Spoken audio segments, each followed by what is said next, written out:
Hello, and welcome to a drama-filled episode of Bodied to Cloud9 Fancast. I am your host, Havokpus, and joining me as always is my co-host, Frozencreek. Hello. You know what they say though, Havoc. You win some, you lose some, This is true, and and that we have won some, so and and lost a lot. this is also true. It's been a long week. Yeah, it's been a long, crazy week. We're gonna go through some of these results and everything a bit quick because we got a bunch of stuff to talk about. And we're in the VCT Challengers. Cloud9 did beat Xset 2-1. The boys are still staying strong. We're gonna play against Evil Geniuses February 25th. That should be a good Friday. game. Yeah. So tomorrow, because this is being recorded on Wednesday, come out on Thursday. Friday's tomorrow. Right, So right. Time I don't know what is time. relative and time is difficult to Yes, comprehend. exactly. So I don't know what time they're playing at. So just keep an eye open on their Swim at your Twitter, own risk. and they'll let you know at some point. Yeah. Um, I believe they came back from behind against Xset. I think they lost the first map and then won the second two. Do you know Yeah, that? yeah, I think that's what, and I think they were like close to winning the first map too. I think they were playing on maybe Split for the first map, which Split is Split's always such a dumb map. Because like I think it's like whoever gets like defense is gonna get like just rack up a lot of points. So it's like if your defense in the first half, you could get like maybe 10 to 12 rounds already. So it's like okay, we just need to win a few more. But then it switches, and then it's like well, now you have to beat the defensive team, you know, while they have all the good positioning and stuff, and it's really hard to actually just get the like 2 to 3 match wins in a just in that game when you switch sides if you started out on defense. Oh yeah, It's such a that's dumb map. I don't know why that's in the pool.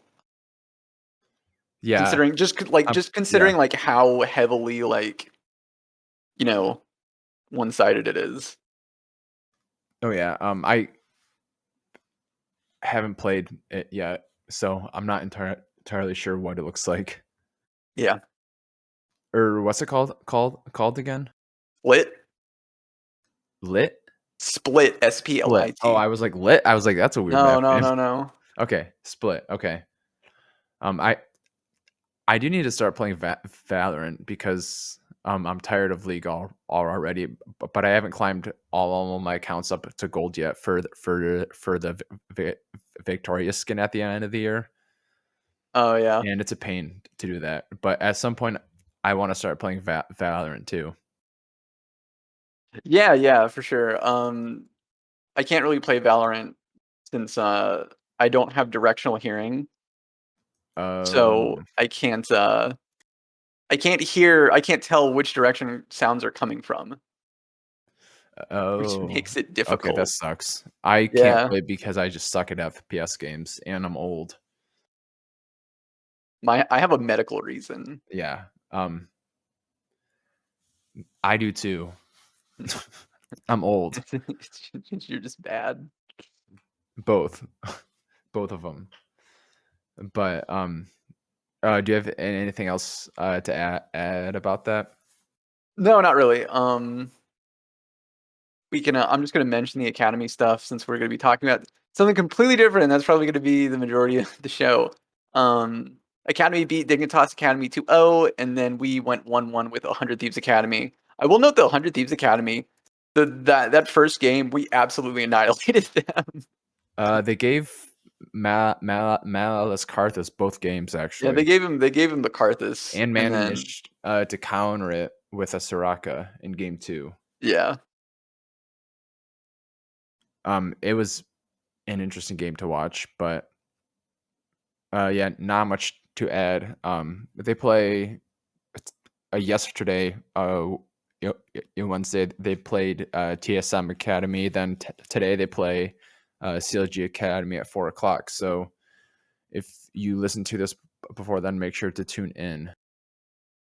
yeah, definitely support the boys. Give them a watch. CLG is sitting at first in Academy right now. So Yeah, yeah. It should be. They should be pretty tough to Yeah, beat. it'd be a fun game. Yeah, it's gonna be a fun game. Um, so I guess moving on, Yeah, we can talk I about the bet. elephant in the room. Um, so can I talk about how I found out first? Yeah, how did you find out about Okay, this so breaking news? apparently LS was notified a few hours before the actual game on a Saturday. Yeah. I had my notifications off for Twitter because I was going to a concert that night. So I Uh-huh. got back around like 12:30. I was a little tipsy. I was like, I'm home alone. I might as well just watch it and hang out. I fast forwarded through pick and ban, Mm. so I didn't notice that LSO wasn't there. You didn't even I you saw didn't us even get see him clapped. on stage. I saw us get clapped. I opened up Reddit to like see people complain about it, and then like uh, the top post it was Cloud9 fires LS. I was like, wait, what the fuck? So like I watched the game first, then found out, and then I stayed up like an hour and a half, like just reading stuff on it. Yeah. So it was not an ideal way to find out because I couldn't sleep, but it is Yeah, what that's not it is, I a guess. So how do you want to manage this conversation? well, I guess we should just maybe talk about uh I guess we should just talk about sort of what I guess like how it I guess the oh man, this is tough. I don't I want to guess like let's let speculate too much. no, I don't want to speculate too much, but I think that um the whole thing, I guess how it started was really weird because it's like I've never seen a team just make an announcement literally 5 minutes before they're supposed to go on stage, being like, "Hey, he's not our coach anymore." Like that was Yeah. to me that was the wildest part was that you see this and then you're just like, "Wait, what?" And it's so wild that you know that's just happening.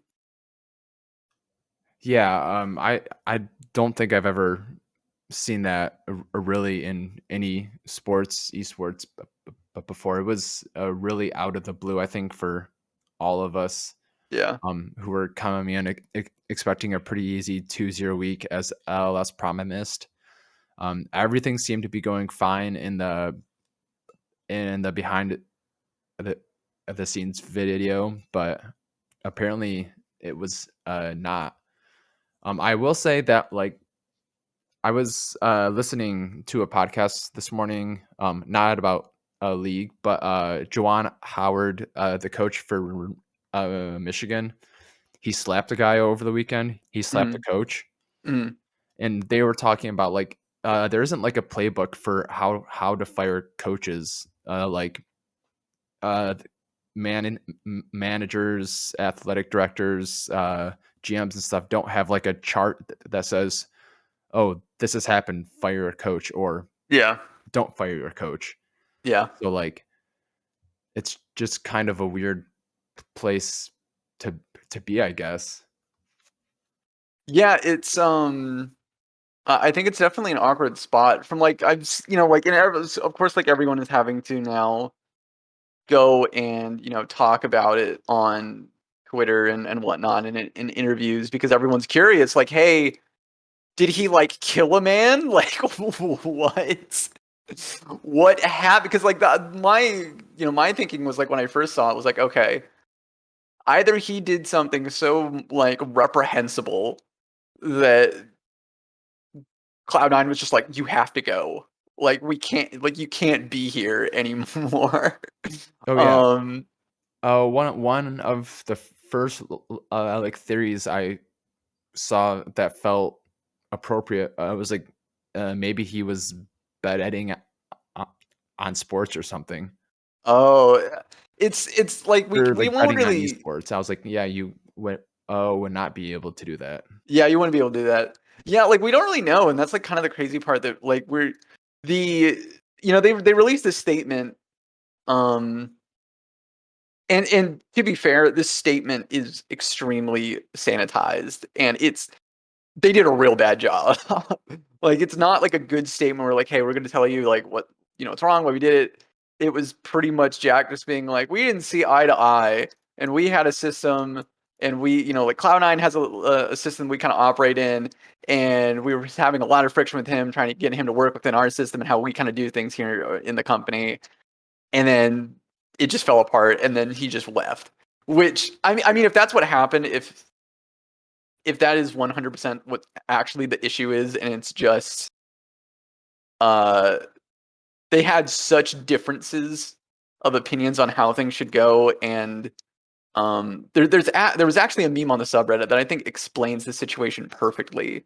um I can't remember the user, but it was essentially, shout out to whoever this is.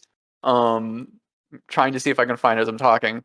They did a thing where it's like that scene from, okay, here it is. It's from, shout out to the user The Undying Flame, but it's that scene from episode 3 where Cloud9 is Obi-Wan Kenobi, and he's like, oh, releasing was unnecessary, and Anakin's the LS and LS fans. He's like, oh yeah, but from my point of view, Cloud9 is evil, and it's just them both like not willing to like meet in the middle and Yeah. use a little bit of both of like what they want to do, like find a happy medium. So I thought that was really appropriate, but it it's just so weird, and I think it's also just so weird considering like just the fact that this only lasted like a couple of weeks. Like I was Yeah. expecting, like if he was gonna From leave, I would totally been just like, okay.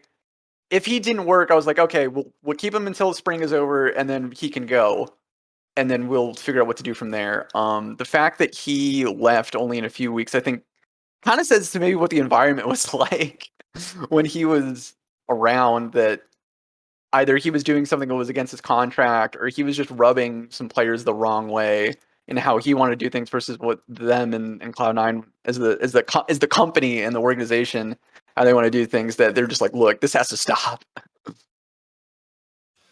Oh yeah, and Fudge did an interview with Travis, I think after TSM, and he said that he wasn't surprised. Basically, I'm paraphrasing. No, yeah, like a bunch of players have said like, I'm surprised this didn't happen sooner. And it's been 3 weeks. Yeah, and they were kind of they said like, this was the expected outcome, which Yeah, is it kind took, of crazy. and like I know a lot of people have been complaining like, oh yeah, NA sucks because they don't do anything different, and then one time they get to do something different, they fire them in 3 weeks, which I can see that, but like we don't have enough of a view into like what was happening in practices to uh know what these doing things differently even means. So like Cloud9 and Jack have what 7 or 8 years now of Yeah, pretty much success, yeah, minus like a 1 year yeah. Like they just the one year didn't they go didn't to make Worlds. worlds. And They it's not like, they've kind of hit their targets of like, we will do this, and then we will go to worlds, and then we'll try to do that. So like, yeah, LS has like an illustrious career of coaching. So yeah, and I've said this like before when people were like throwing out head coaches to take over for like a new season, they'd say LS. I would, and this was before we actually got to see him actually execute his ideas and his philosophies on Cloud9. Before I was like, well, if you look at his coaching career before, he really didn't have that good of a career. Like looking at like his win-loss records, they weren't really that illustrious. Um, and then also, the fact that like, well, he's on stream and he's always talking about this and that. I kind of felt like, well, he seems like he's just kind of hot air, blowing a lot of hot air. He needs to like put up or shut up if he wants to be taken seriously with a lot of these ideas. And I will say, like after seeing like how his ideas function, he's 100% right.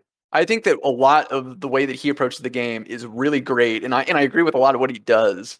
Like his drafting style, in particular, with him not looking for more power picks, but more countering and flexibility versus just straight up trying to stack power picks. I 100% agree with. I think that is the much more optimal way to do things, and it seems to be working from how we've been playing in our game so far.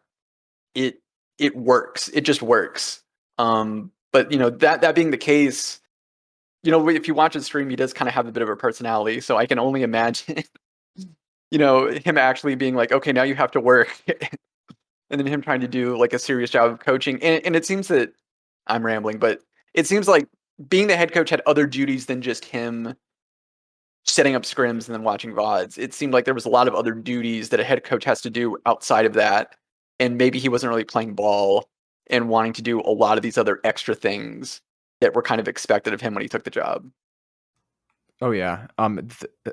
Yeah, that was my take on it, and like it could have partially been like Jack and LS agreed on things that would happen, even in all these quote unquote changes, and LS didn't hold up his end of the Yeah. bargain in some dramatic way, and like I don't, and like he did try out some interesting things with our team, and maybe they tried to make him a strategic coach rather than a head coach, Yeah. and that's what ended things. But I could imagine that maybe being the case since, you're bringing him in to like do all this stuff with how he approaches the game philosophically. He's going to want total control. And you can only really have that as a head coach. But if you're not going to do all the other stuff that's expected of you as a head coach, then, that's going to cause problems. oh yeah, and like another thing I wrote down as a note, Cloud9 had a lot of resources invested into this working out. Like bringing over Malice, keeping Sven. Um, Yeah, getting Summit and Berserker and Winsome. I honestly think that not all of that would have happened without that Oh, you think LS. that would have had? Yeah, I could see that actually I kind of could see happening us bringing in regardless. Summit either way, Yeah, Summit, I think for sure and we maybe get him either Berserker. way. So I don't want to commit too much to that, Yeah, yeah, no, I feel you. but I think he would have had some pull in getting them here. Um, and like Cloud9 was like the center of like League of Legends for 3 weeks, and Yeah, it was awesome. Jack was like, "I'm done," or someone. I'm assuming Jack made an executive decision at some point, and he was just like, "No, I'm done. It's Yeah, not gonna yeah, he's like, I'm work I'm out." done. I'm done.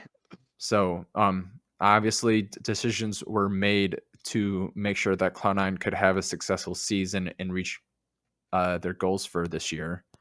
Yeah, Um, and I guess the timing of it was incredibly bizarre yeah, on a game day. I'm not surprised the statement didn't come out till Tuesday. Um, LS streamed what yesterday on yeah. Tuesday? I guess like whatever yesterday is Korean time, or if it's technically this morning, Yeah, it it's would have been. weird. Yeah. So, and he said that there was still lawyers involved. So obviously, that statement is sanitized down a lot. Yeah, So, because I'm assuming part of it is not talking shit about each other is going to be part of that separation agreement. So I think it is probably a matter of time until we get the at the least the summary, actual juice. or yeah, at least an LS side of of a story. Yeah, But It's not probably going to be until lawyers are done Yeah, if that, filing stuff. we may never really find out what is truly what truly happened until like maybe like years and years later. Um, Oh, oh yeah, and obviously, like, despite what happened, it Malice is still on board. He's staying, with Cloud9. Fudge is all bought in still. Max Waldo is still here, so I can't imagine that it wasn't maybe not a team decision, but there was um not disapproval of it from the team. yeah, it seemed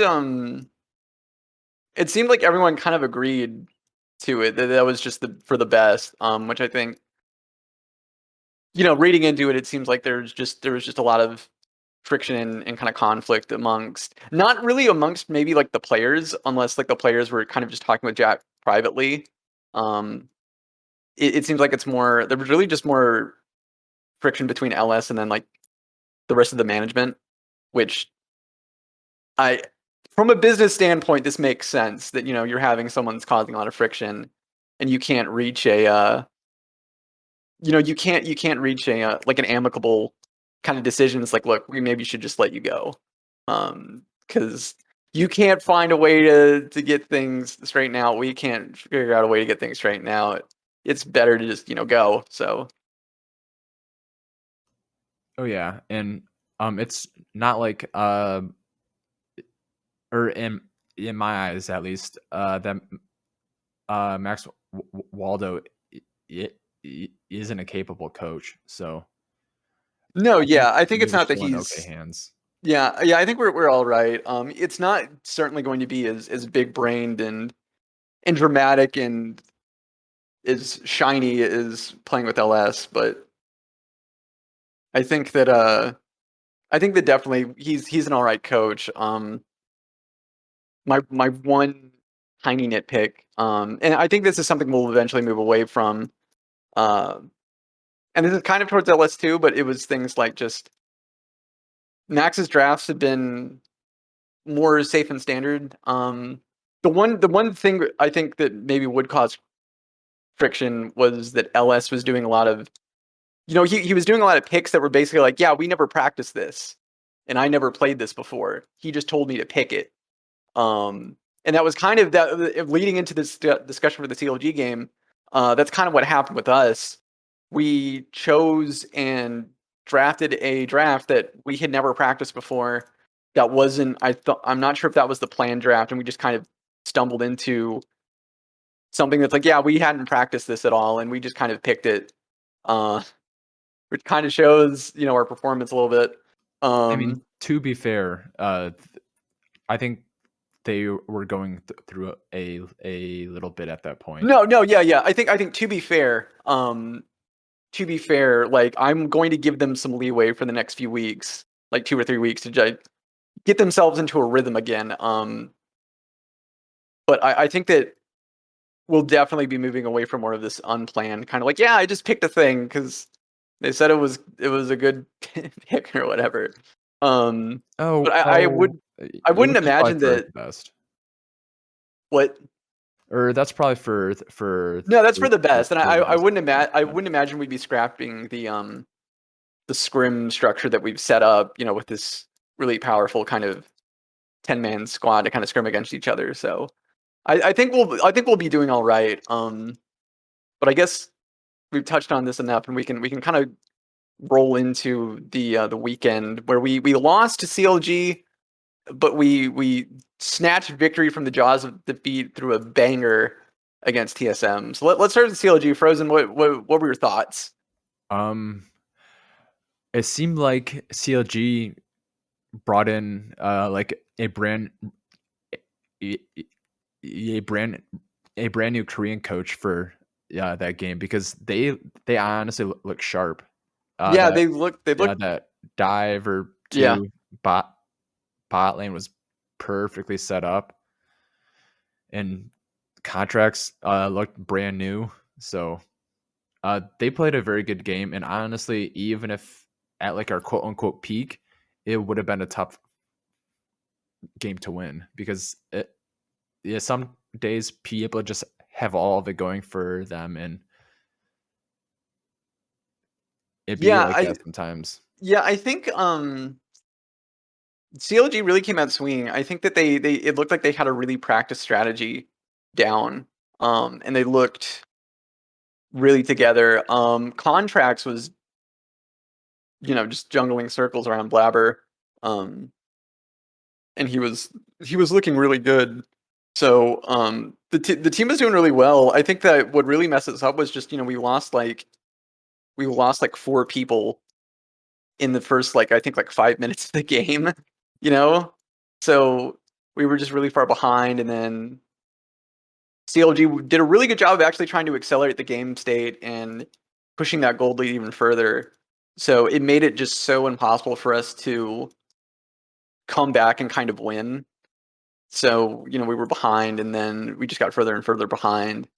And they just they played a clean game. Like I can't fault for how CLG played. They played really well. Or I feel like it was probably their best game besides Jenkins that they're gonna play all year. Oh yeah, for So sure. I'm I guess I'm not surprised because it feels like contracts always has it out for us. Now He does. uh He hasn't forgiven us was it since we. playoffs last year or something? He came on for like one game and shit on us as like Viego maybe. Oh, maybe. That could be yeah, making that up. But Palafox popped off, and honestly, it kind of felt like after Blabber got killed twice, he kind of boomed, and I don't Yeah. blame anyone for it because it was a tough weekend.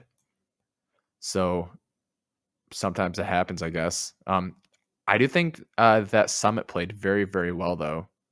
Yeah, All things Summit, I think considered. this whole weekend Summit played really well. Summit, I think really, I think he kind of unlocked himself. I think uh, this weekend in showing just how much carry potential he has because he's made some sick plays. Like looking at the TSM game, that game is all him. If we did not have him on the Camille and he was not doing what he did, do in part, I think the TSM's honestly poor map control. We would not be in that game because we were. I think what we were down like maybe like 8 to 9 kills. I think at some point, but the gold difference was only like 1,000 or something like that. Yeah. If that, like even smaller. So I think that with how we managed the map and everything, he definitely helped us get that win. Or and I feel like uh yeah, the Camille is good into Jinx because she can lock her up. Yeah, like Jinx kind of needs some ramp up So time to actually do like her big damage. And she doesn't do well with she doesn't do well really with anyone that kind of gets in her face and can do a lot of damage really quickly before she can kind of stand there and get her gun, kind of heat it up. or and especially against TSM, like uh oh, and what's his face lost, right? A No, they have tactical now. that's what I meant. Tactical. He had like what, like 4 or 5 kills by like 12 minutes or something Mhm. as Yeah, Jinx. yeah, he got a lot of kills. Yeah. So I guess we both mentioned it now. Do you have anything else to add about CLG? No, I don't think so. I think we're also kind of talking about TSM also. Oh yeah, because I just feel like it was just No, the CLG game was a just kind of go a next. yeah, that was a go next game. The TSM game I think was a lot better of showing us how we kind of play as a team. I will say I think Berserker and Winsome the bot lane really needs to work on how they're kind of playing their lane in respect to like jungle pressure because this is the second game in a row or maybe it's more than second game in a row, but this is like one of many games in a row where they're pushed up too far forward.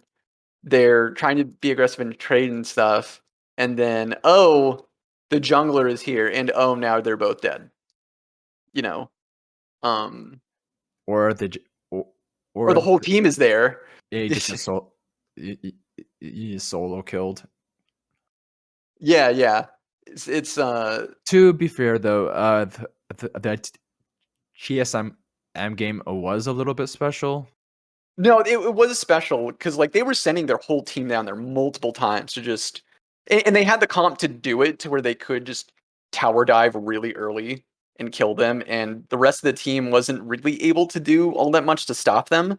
Um, but it kind of backfired since you're giving Summit just a free lane literally to just farm. And he had like I think he had like his Trinity Force or whatever, like He had super it duper pre quick. 10 minutes. Yeah, yeah. Like he was really fed, and a fed Camille can do a lot more than a fed Jinx in the early game.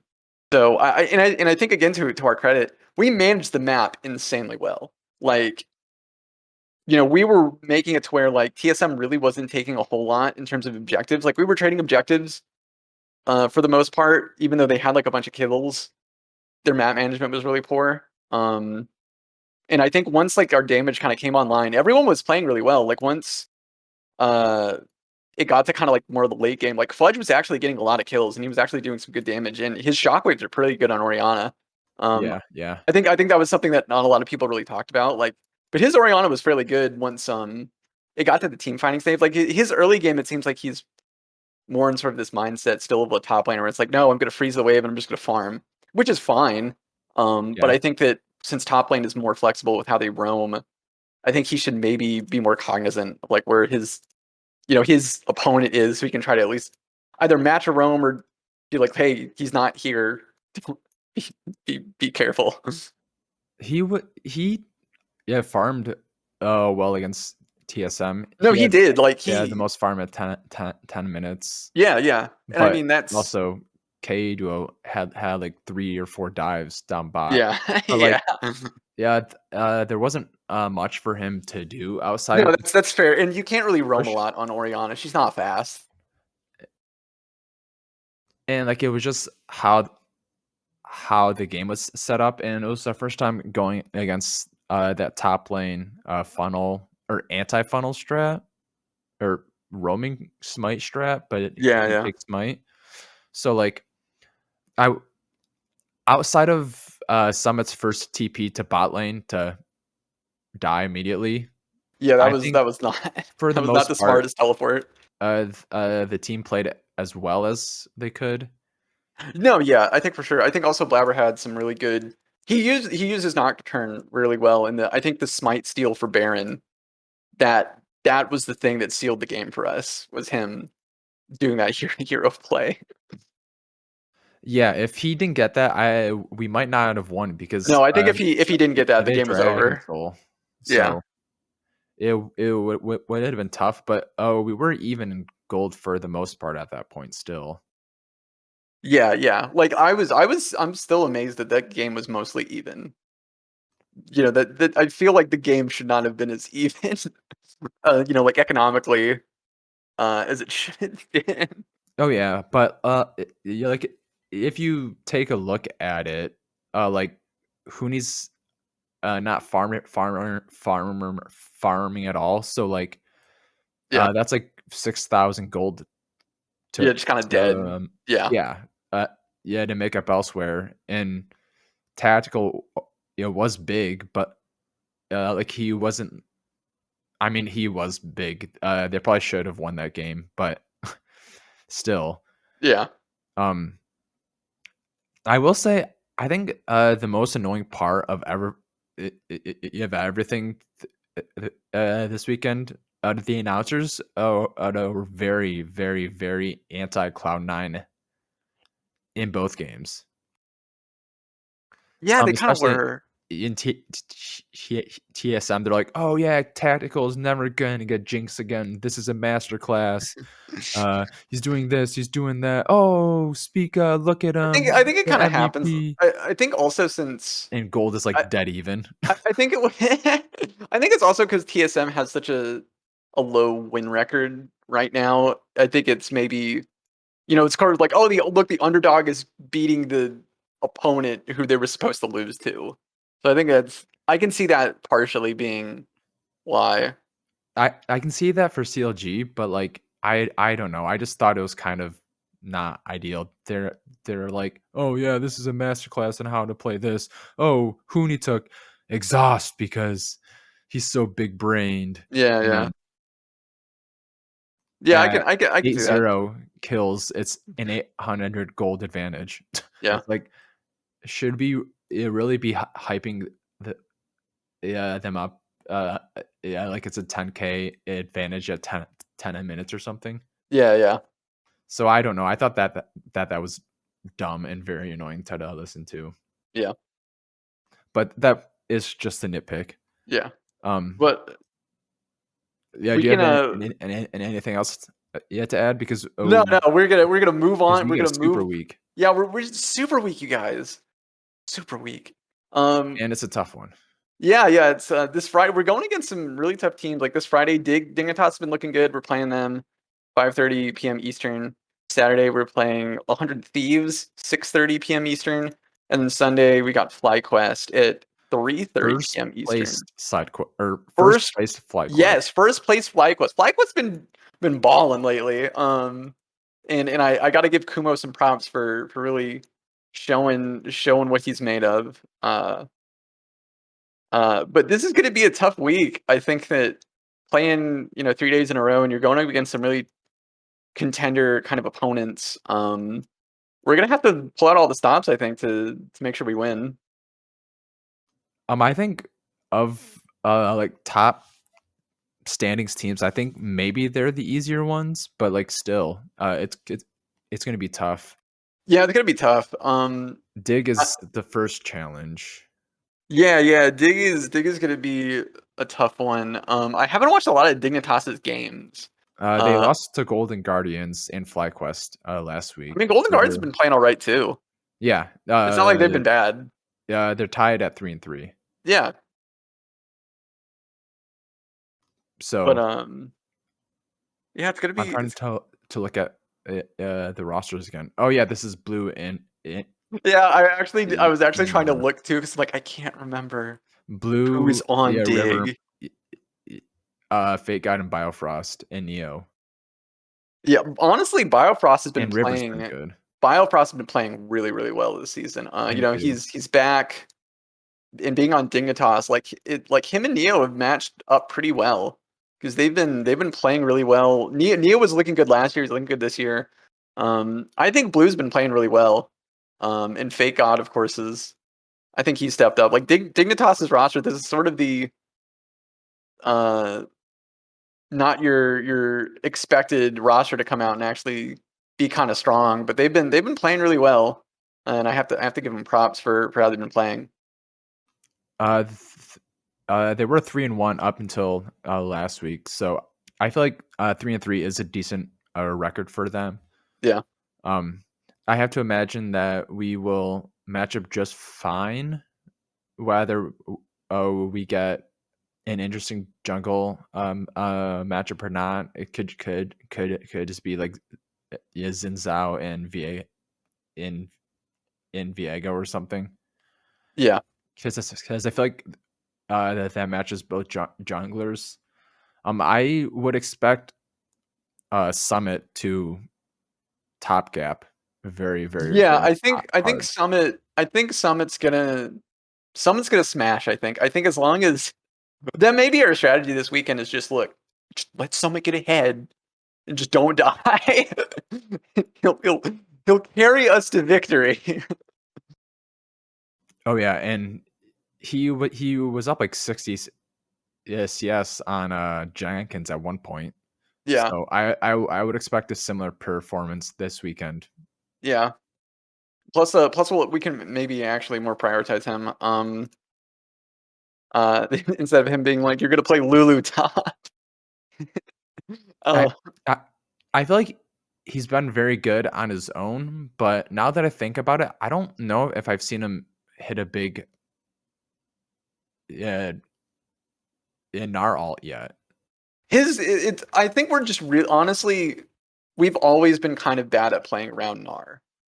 This is just a Fair. historical thing. I think ever since Blabber's been on the team and playing with us in the jungle, we've just not been really good at playing around Gnar. And I think it's because we can't time our engagements around the Narbar. You know, Blabber. As soon as Blabber sees an opening, he's going. He doesn't care what other conditions there are. He's going in. You know, and that's one of the reasons why he's a good jungler, just because he can make those quick decisions, and you know he plays with like no fear. Um, but when you're kind of having to play around a like a timer like the Narbar, it makes it kind of difficult to really make effective use of it. And I think we're just not we're just not a team. We're just not in our team. Sometimes that happens. I want him to kind of play Jace though, because Yeah. there was a clip on the subreddit where he was just dominating people in the on the super server as Jace, and he was absolutely destroying kids on there. Oh yeah. I want to see like a Jace quarter key kind in the game That would be so sick. sometime soon. Yeah. I also lied. Apparently, Fake God's been decent this year. Yeah, He's like I second in said, gold he's difference been at playing 10. fairly well. He's second in gold difference at 10 and second in XP difference at 10 to impact in licorice. Respective or no, to licorice. Yeah. Um, I think our hardest game is going to be 100 Thieves. Yeah, both. They've been, of course, reigning champions since the summer of last year. They've been playing really well. They have a lot of synergy since their roster really didn't change, so they're not having to like reorient themselves to fit more with the new players that are on the team. And it's we're going against some old friends in their coaching staff, so it's gonna be a really tough one. And I think we need to play a really clean game. I'd really like to see Blabber get something more proactive than do kind of what he's been doing, which is more farming until the mid game. He hasn't really been making a whole lot of plays to the side lanes or even mid lane. Like he doesn't really seem to gank mid lane or the lanes really. He's just kind of farming a lot. And he's not taking he's not like taking the initiative a lot in the games. Um, I want to see It it would like be fair I think though. if I think if we can get him like an Olaf, if we get him as Olaf, In uh, mid lane? Fudge? no Blabber. Oh. I'm I talking I about was like, what Blabber. that I was like, he's playing yeah, Soraka and No, Corki. Okay. I'm Sorry. talking about Blabber. Okay. Sorry. I'm thinking if we give Blabber like if we can get him as Olaf or get him like something similar to Olaf in terms of how it works. He had a really good Udyr when Udyr was meta. Udyr is kind of meta again. I think if we can Or get that Hecarim. maybe, um, Or that would be really or good. Hecarim is pretty Or good. Hecarim, yeah. I want him to go in and do some damage. None of this Xin Zhao stuff or whatever, where it's just like I'm gonna wait for the mid game and I'm gonna kind of wait for my team to do stuff and then go in. Like no, let Blabber be the button. Oh Let him yeah. be the go button. Because that's kind of what we need, I think, when going into 100 Thieves. And I feel like there's enough must bans to let Olaf through at least first phase. So Yeah. maybe. Um I think the mid lane matchup will be interesting. I have to imagine it's just going to be like Rise Corki or something, or Corki Victor or something. Yeah. Because it's boring and easy to do for both sides. It is boring and easy to Um, do. but I would like to see Jace pop out one time this weekend, and I think either against Someday or Kumo would be the best option because he can solo beat Kumo, and he can maybe get us a big advantage with Jace. Yeah. Yeah, I think that would be really good. I think for at least how we've been playing right now, I think it's really probably the strat to kind of just put our cards into sort of Summit and Blabber. And it's not that Berserker can't carry. I think it's more so that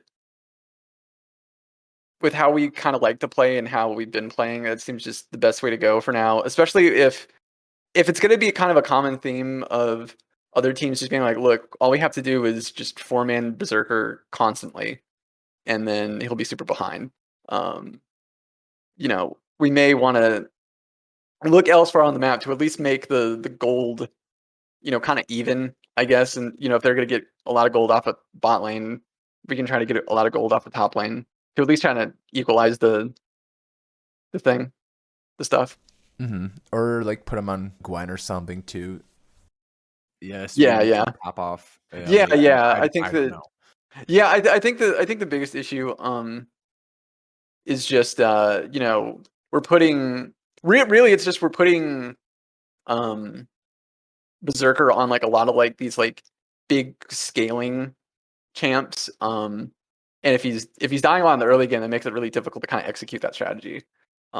If we get him on something that's not as scaling, then it'll probably work out a lot easier. And it's not like, well, he died a few times, so that's okay. Yeah. So what they should do against 100 Thieves is go fudge on Ivern. Yes, I like it. Put Winsome on Sona again. Yes, or something like that. just heal bots. You put Summit on Gwen. Yeah. Okay. Put Blabber on Sejuani. Okay. And put Berserker on Draven. Yes. Just protect the Draven comp. Just protect the president at all costs. Or like a Lulu something. That'd be pretty fun. That'd be pretty interesting. But yeah, so I think talking enough about 100 Thieves. Looking into FlyQuest, I think again it's maybe just gonna be making sure our top lane does really well. Licorice has been, playing really well this season. It looks like he's maybe a bit back up to form. You're thinking of Kumo. Oh my god, why did I say Licorice? Look, in my defense, there's too many Cloud9 people in the LCS, and Licorice was on FlyQuest at some point. True. True. Kumo has been playing really well this season. I think Jose Dioto has also been playing really well, and Takui's, I think, been doing all right as well. I think it's mostly just been the Kumo, Afro, and Jose show for the most part. With how they've all been doing. Who's their bot lane? FlyQuest. It's Johnson and Afro. Yeah, Johnson and Afro. Yeah. So it doesn't really feel like a first place team. To be honest. No, it doesn't. Like if you look at that roster, it's like this is at first place, but then you look, it's like they're first place. So they beat 100 Thieves and Dig last week. They lost to Team Liquid. But we're at 6 games. Yeah, so they've played almost everyone so far. But I guess the biggest thing for this game is to not get bot gapped. Yeah, I think that we really need to make sure that our bot lane doesn't get too far behind. I mean, I guess that goes regardless, but I think for this game specifically, because I think 100 Thieves really like, not 100 Thieves. There's too many teams. I think FlyQuest, they really like to play through their bot lane. That seems to be like Kumo and Johnson seem to be the main focus for a lot of their strategies. So I think us not getting behind in the bot lane is definitely going to be a big strategy. Oh yeah. Although I did like that Karthus Senna draft. I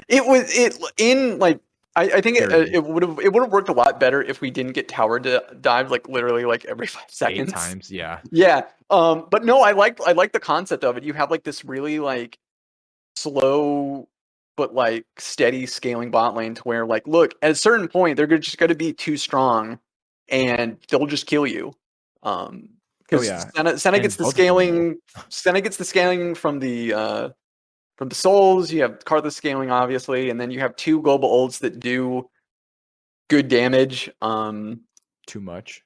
Yeah, too much damage, and Too much damage. also Senna's ult offers a shield for her team, so it adds also a bit of survivability. Um, so I think that was a cool strategy. It sucks that it didn't work like it was supposed to. I mean, it did I eventually, know it but kind of did yeah, eventually. No, it's not just in lane though. no. I wanted it to work out in lane. Yeah. So, maybe they can try something like that on Sunday. But what do you think prediction wise? Oh man. This is gonna be tough. Because we're going up against some tough teams. I could see us either doing 2-1. We could go 1-2. You know, I think there's maybe even a world where we go 0-3. I mean, it's really tough to say. But I can definitely see us at least losing like 1 game out of these 3.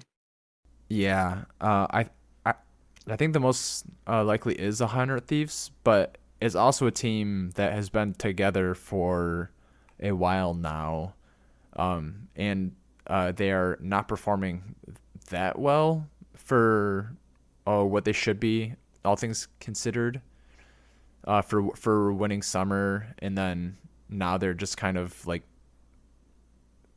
not meh, but like above average rather than like a top class team. On paper, they're easily the biggest threat, but I think that there's an avenue for us to sneak in there and beat them too. Yeah. Yeah. I I'm think that gonna I'm gonna say yeah 3-0 though, because why the hell not? Max Waldo is back, boys. He's got a full team at his fingertips. He doesn't have 2 old guys like Darshan and Sven. He's got Berserker, Giga Chad, and Winsome. If there's a meme for him, I missed it. you can't you can't think of a meme. No, I cannot. So 3-0, because why not? Do you have anything else yet to add? Because I have a shout out. Okay. Yeah, what's your shout out? All right, I'm gonna take a flight over to China for some LPL and give a shout out to my boy PP God, sitting in Always first it's place. always PP God. Sitting in first place in LPL. They took down EDG today, who they were tied at 7-0. Yeah, one smacked them all over the place. Rookie popped off Yantrin, Amir. Rich popped off on Gwen. Karsa played a Sejuani both games. Good stuff to see. So V5 is sitting in first place in LPL. Nice. Yeah, they are the team to watch, and PP God is going to have a skin, a world skin. And you're You gonna heard it buy it. here first. Oh, I would buy it, 100%. A PP God Leona skin, I think, is what it would be. But I think that's about it for us this week. Alrighty, well, thanks for listening as always. Be sure to follow us at C9 Bodied, and we'll see you again next time. Yep, we will see you guys next week. Bye.